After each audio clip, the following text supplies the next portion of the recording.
Welcome to Break Free to Brilliance podcast, where heart-centered entrepreneurs, visionaries, and everyday heroes in your backyard are helping the world break free to live life more purposefully, one story at a time.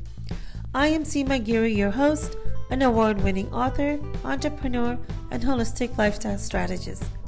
Today's show is sponsored by Uplift Media. For strategies on how to break free to your brilliance and get your free gift, 10 ways to live a dynamic life, visit seemagiri.com.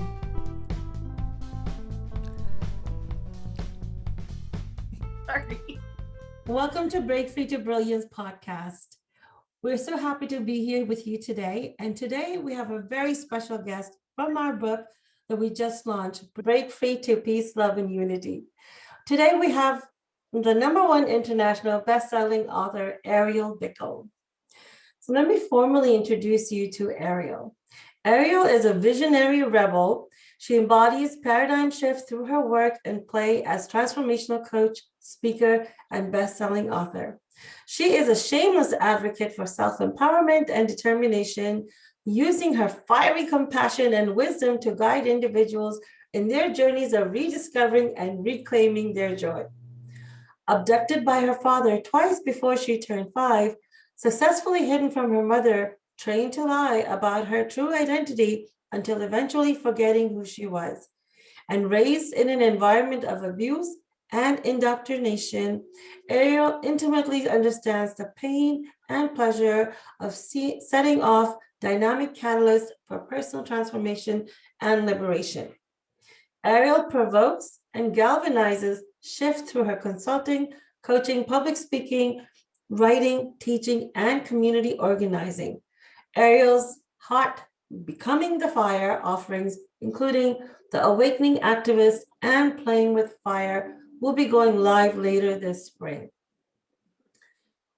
Well, before we get started with this wonderful, exciting interview, let's just get into the present of here and now so we can fully embody this interview.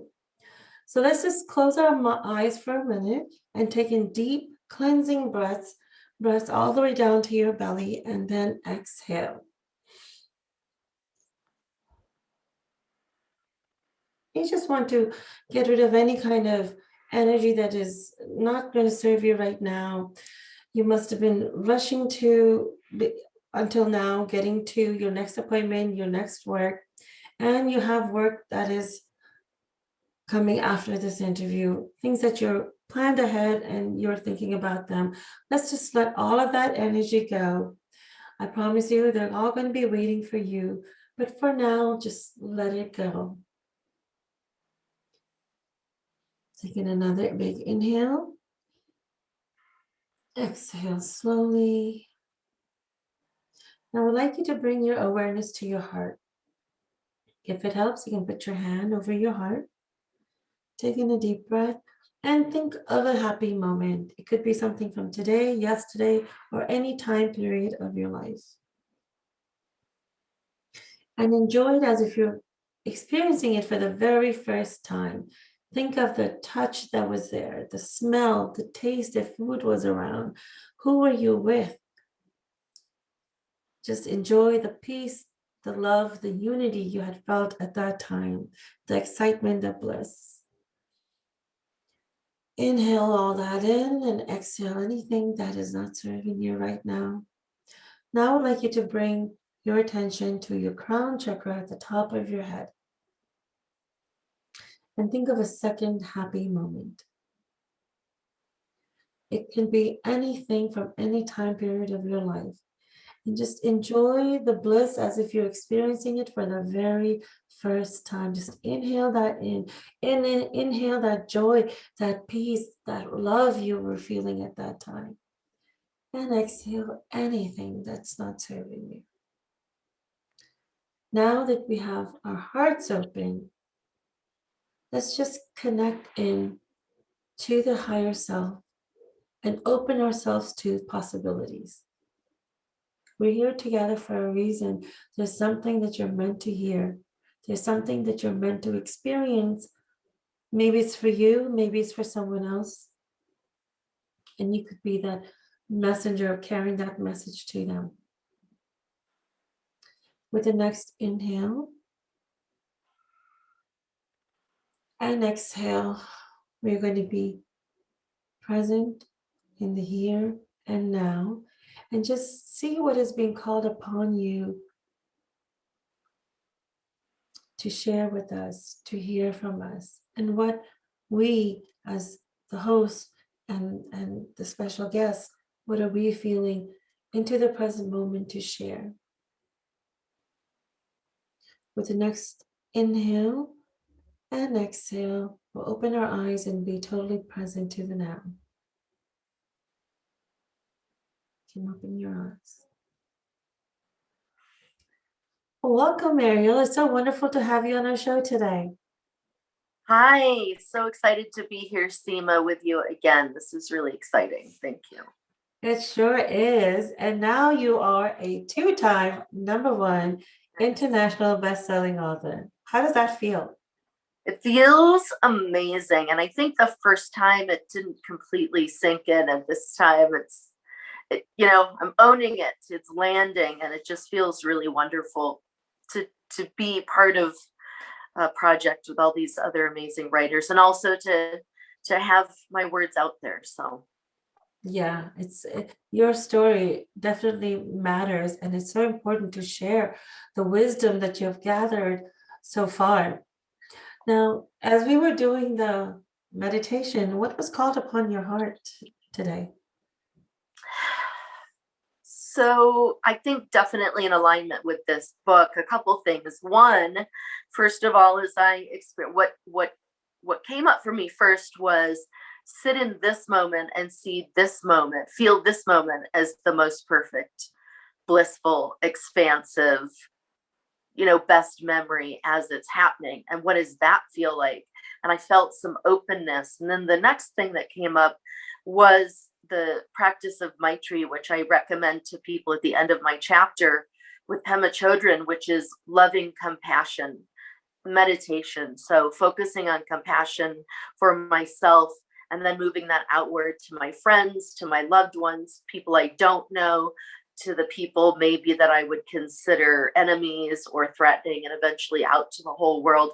Just really trying to be in congruence with what we're talking about here today. So it's really beautiful space to end up in to start this off.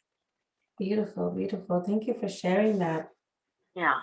Now, so you were part of our first book called Break Free to Stand in Your Power. And what made you decide to participate in Break Free to Peace, Love, and Unity? Well, the title right off the bat, related to my first chapter, really for me was the natural progression of the next part of my evolution and the next part of the story that I have to share or tell. The first chapter that I wrote really talked about a little bit about my childhood, but really about this newer awakening and stepping into my truer self and falling away or beginning this process of identity death. And this second chapter follows with that, where it looks more at my adult life and my career for 30 years as an activist and also working in politics, and how I see those themes of identity death and letting what I am not burn off and fall away. How that showed up in my adult life, and peace, love, and unity being so central to what I'm focusing on in my own life now, and realizing that it was a component that was missing in the work I was doing to save the world, in air quotes. And so it really mattered to me. This is the first time I've ever publicly shared this story outside of my professional group of peers and colleagues. So it feels liberating and also a little nerve-wracking, but it's time to tell the story. So it's just a little bit, the beginning. Wow. You said a couple of key things there. One was that you realized that you were not implementing the peace, love, and unity part in your work. How did you recognize that? guess let me just add in a caveat that that's not completely black and white. And the way that I started realizing it is that there were times that I did feel good and in alignment, and just in this heightened experience, particularly when I was working with people out in communities, we call it the field. It felt very right. And there was a lot of honesty and a lot of bridge building. People that I met for a week or 2 weeks that here 10, 12 years later, we're still friends. I could still show up on their doorstep and they put me up. So, and then contrasted that, particularly when I was working the higher up in the systems that I went, and when I was working with systems of behind the scenes. This is how we lobby. This is how we get policy made. This is how we run campaigns. This is how we do things. More of the bureaucratic and logistical things, and a lot of the conceptual ideas or what we're being told to say and act, I felt really uneasy with, and I continued to develop my own style. And it didn't really work.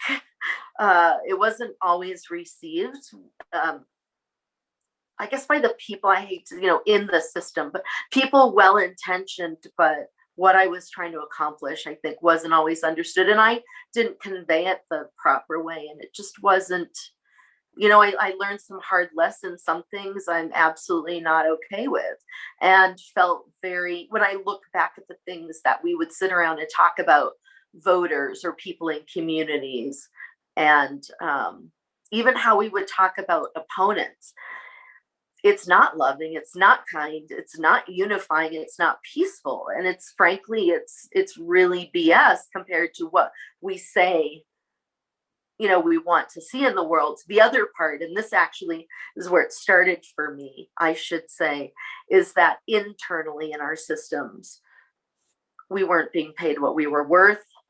The lifestyle, the hours were grueling, grind you into the ground. You basically sacrifice on the altar of doing good in the world, but you don't get to include yourself. So I guess that's really where it started. Is I just started thinking, I'm not happy. This is not sustainable. Well, it's through these kind of work and through this journey that you really get to understand who you are when you're put into the different situations, and you evolve as a human being. And that's when you start realizing what is your internal message and what is it that you're doing, what is the gap, and how do you bridge it. So it sounds like you've been able to bridge the gap, create your own program to be able to move forward, to be able to implement all the things that you want to implement. I'm definitely in process. One thing that's clear, writing these books, it's been a great step forward. Yes, I do have programming developed. Yes, I've been doing coaching. This really brought me to a place of surrender with where I'm at, particularly writing this chapter this time around, realizing too that I'm not saying I have all the answers, and I'm not walking away from showing up to do good in the world and trying to be the embodiment of the world that I want to see and live in.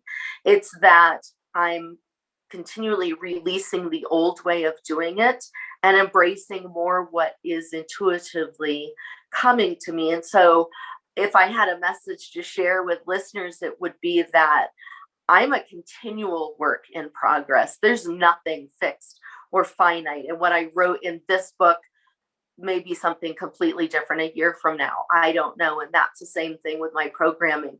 But you're right, there is a bridge. I understand more of what I am not, and what doesn't resonate or work for me anymore. And that I'm excited to discover and create new ways to do things. Well, it sounds like but it's an evolution, right? Absolutely. That's what humans are. We evolve, and like you said, you find out what you are not, and it's the unfolding, which is the exciting part, right? As the more wisdom we collect, the more wisdom we gain. Right. It is an unfolding. So share with us, what is your chapter name and what can the readers look forward to experiencing from your chapter? My chapter name is An Recovering Activist's Journey to Peace, Love, and Unity. And obviously that's taken directly from my own experience. So,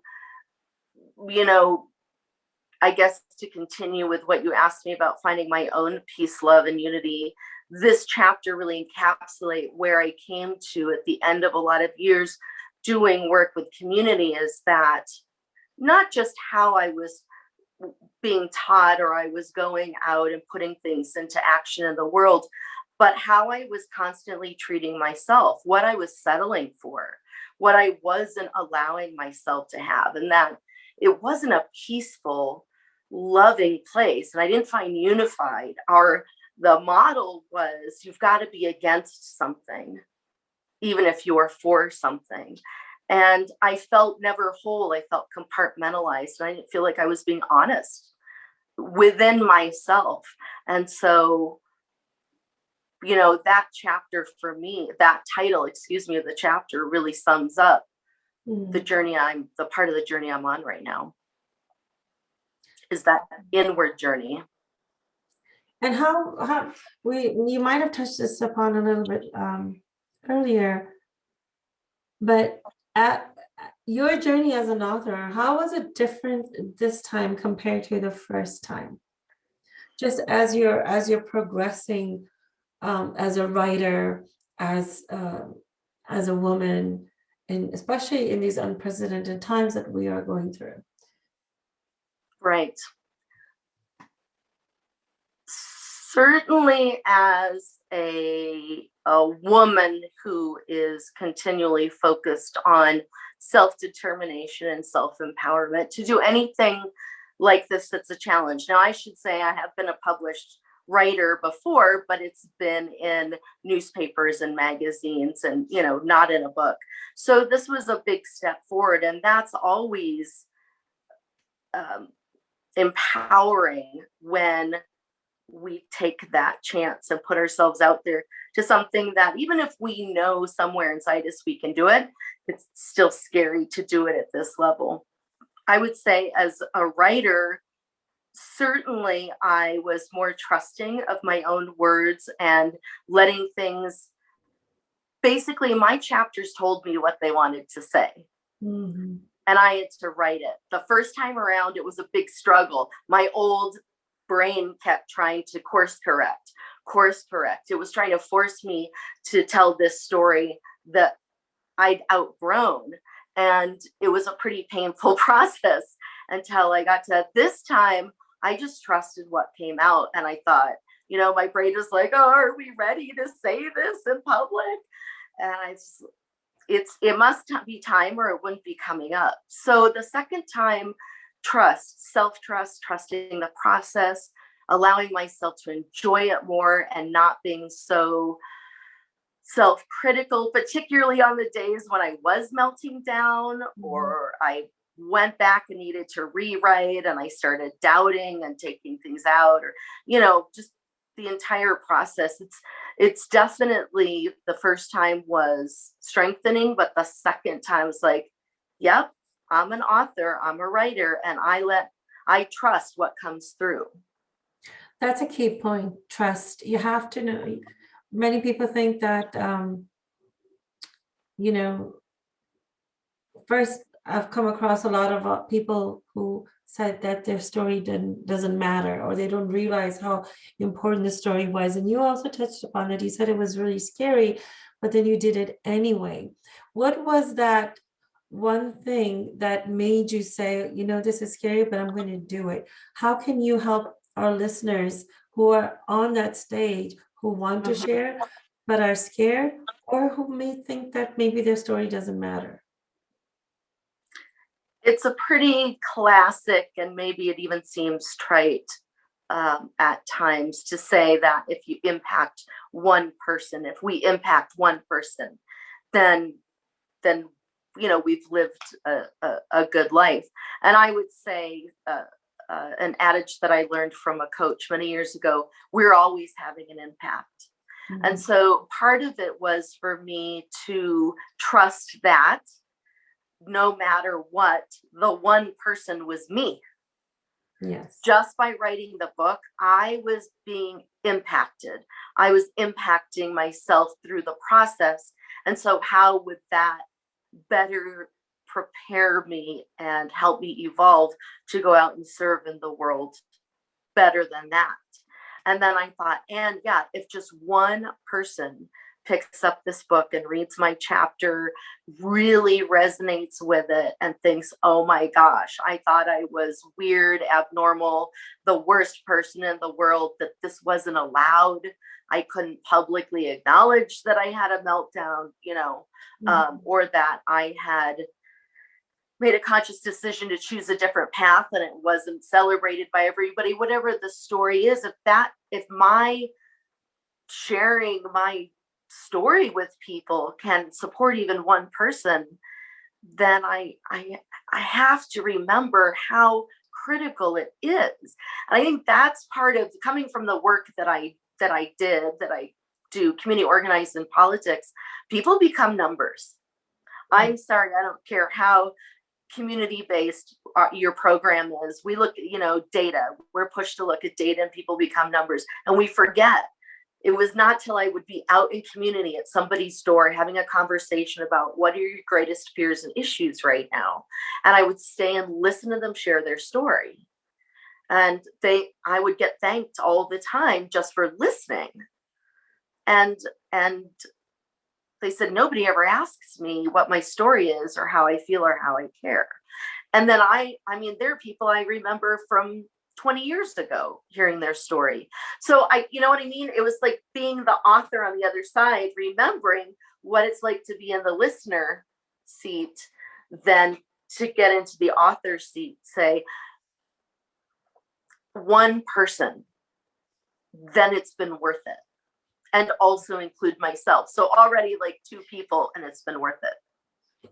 Exactly. And I think too often we take ourselves out of the equation and don't think that, it's going to affect us at all. But yes, you're right. The number one person that's impacted is you because of the way you're sharing your story. It's a cathartic experience. And I've seen all of my authors become so much more confident, so much more courageous, and so much more braver in bringing their message forward. And I can, there's a huge difference among all of us, including me as a compiler.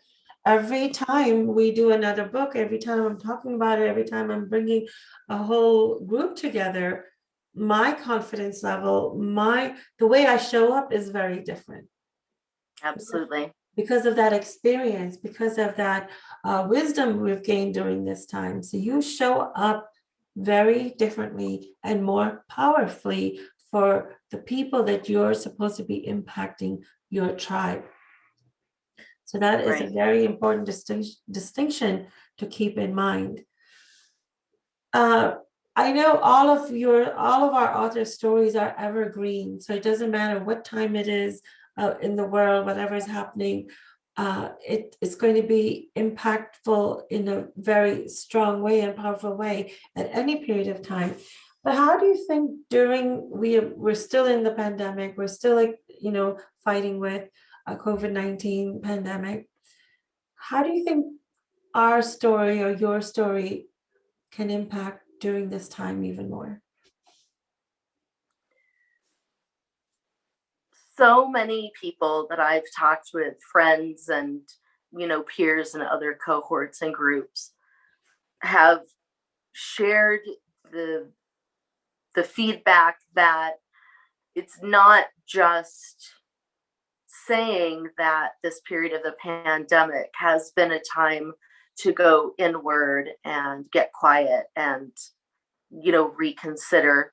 For a lot of them, whether it came gently by choice or they lost their jobs or because of all these other external factors in the US, certainly a contentious political season, that's really shaken them up and created this space whether they were being intentional about it or not at first, that they've started to appreciate and choose into, if that makes sense.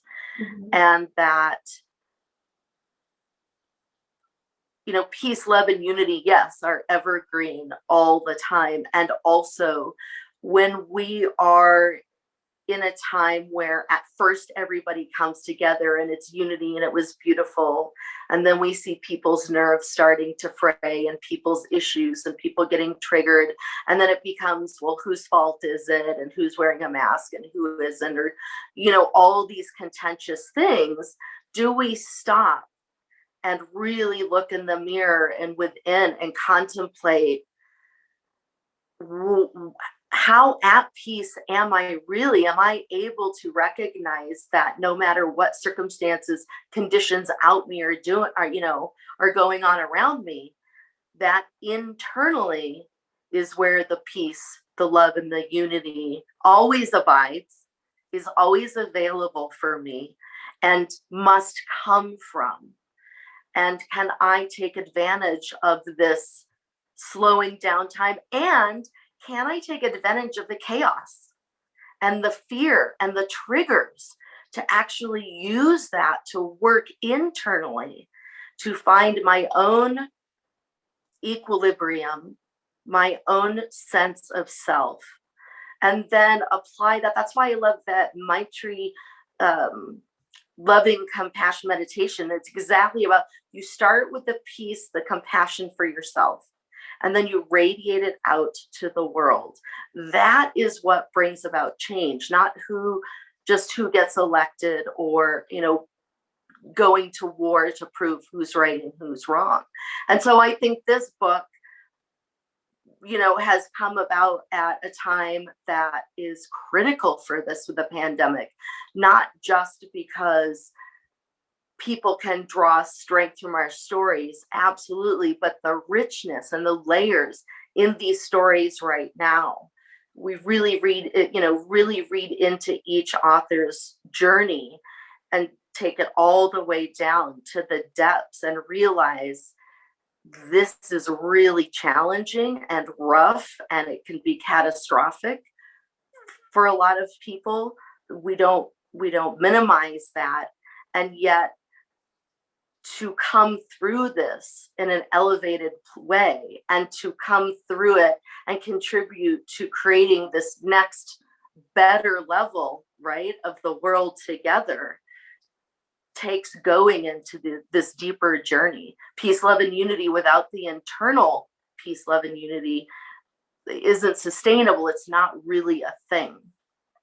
Yeah, thank you for sharing that. That's a good insight, that during this time, you can learn from what each author is saying and go internally, find your own peace, love, and unity, so then you can spread that to others, which is so important. You have to have that. You need to fill your cup up first and then give from the overflow. Otherwise, what you get is irritation, upset, not, the compassion doesn't come out the way you want. You might be feeling you're giving compassion, but it doesn't come out in the way, in that manner. So that's very important. And the other thing you said, which was really good also, was that, in times of when things are fine and normal, we don't really take too much action and steps to really maybe go inwards and make some changes.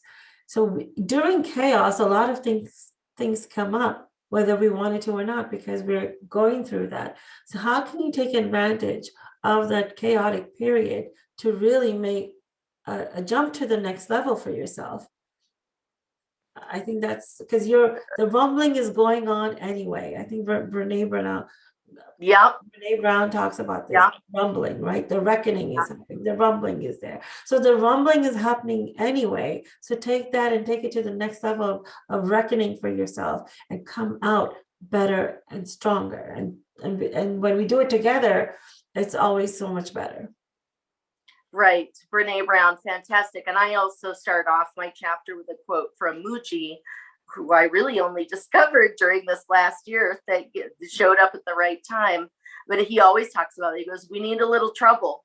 We need a little trouble in our lives and problems to really be awakened to our higher consciousness. And we don't always want to hear that, but how can we take advantage of it?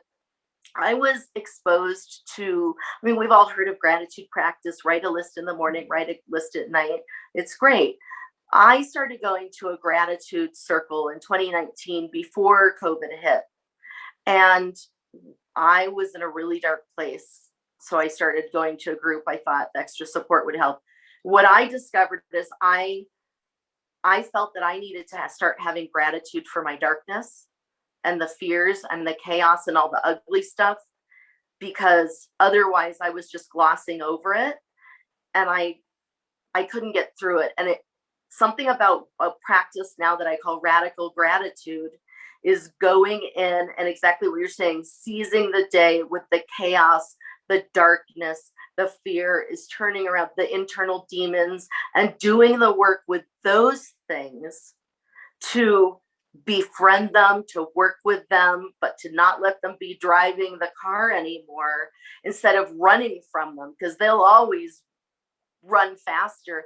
And really see, how do I use these things to not only access my inner courage and strength and beauty and compassion already? What really came to me was I can connect with anybody. I know how to connect with humanity because I don't shy away from the chaos or the darkness anymore. I don't run from the demons, the challenge. I'm not saying I'm perfect, but not more than you certainly have evolved. So as we let go of things that are not serving us, as we overcome our fears and challenges, then you go to the next level. We're never perfect, but work in progress. It's an evolvement. And that is a wonderful tip you gave. And that is a wonderful tip that you gave, is to have gratitude for your darkness. It's all about acceptance. When you accept things, it's no longer a struggle. The struggle is when you are not accepting, you don't want to, and accepting doesn't mean that, okay, fine, this is what's happening. It just means, I'm sorry, what I meant to say is that acceptance doesn't mean that what's happening in your life is okay if it's a negative thing. Acceptance just means that, this is where I am here and now. This is the state here and now, right? And you take a deep breath and you let go. And then you say, okay, how do I move forward with it? Yeah, the pandemic's happening. Sad things are happening. Stresses are happening. And it's happening. So now how do we call upon ourselves and join with others to shine in our brightness? And it's I just turned 53, let me put it this way, and while I'm not really married to linear numbers, it's amazing to me that it wasn't until my 50s that anybody said to me, embrace the darkness, work with the chaos, have gratitude for all the times in your life that were hard or challenging. I kind of come to that a little bit from my past, but having that awareness has just skyrocketed my own growth and development because I'm not compartmentalizing. And this is where I see doing the work I was doing before, moving forward, doing it differently. It's not black and white, good and evil. We're on a spectrum, and there's something out of all of it. Now, this doesn't condone systems of harm, bigotry, racism, classism, inequity, all of that. I'm very clear about social justice issues, and I haven't budged on my belief in those things, right? How do I go about working in a dharmic way, in a peaceful way, in a compassionate way, instead of in a blaming way, and that there've got to be sides picked? When you change your perspective, it becomes a lot easier to carry on the work or go through the challenging period in your life. Yeah. Ariel, there was a lot of wisdom and insights in our conversation today with you. Do you have a free gift for our audience? I do. I have a couple things. One is that I've worked up what I call a life alignment quiz. And essentially, it's a lot of things that we've talked about today. It's just a short quiz, 10 questions that help you look at different areas of your life sort of in a snapshot and find out, are you comfortable? Are you really living in alignment with what your values are, what your inner wisdom is? Or are you still living to external factors and letting those drive you? Because if you find that you're out of alignment and that's unsettling to you, or you're feeling it's time for a shift, then you've got a really great place to start working from or approaching some changes. And then the other thing is to contact me and have a free 30-minute session just to talk over where you're at and what your issues are. And, if you're ready to go deeper in your own work and explore some of these things and really start living and working and playing from your truest self, your full whole self, then perhaps there's a way that we can work together and what that might look like. And all these links are going to be in our show notes, so be sure to check that out. Ariel, thank you so much for being with us today. It was wonderful to have you. Great insight. Absolutely. Thank you so much. Be sure to check out our other podcast interviews with our amazing authors from Break Free to Peace, Love, and Unity. They are all upcoming soon. We will see you next time. Until next time, this is Seema Giri. Thank you for joining us for this interview. I hope you've gained some insights and/or tips that you can implement right away. For more interviews like this, please visit us at seemagiri.com or visit our YouTube channel, Break Free to Brilliance with Seema Giri. Until next time, have a great day.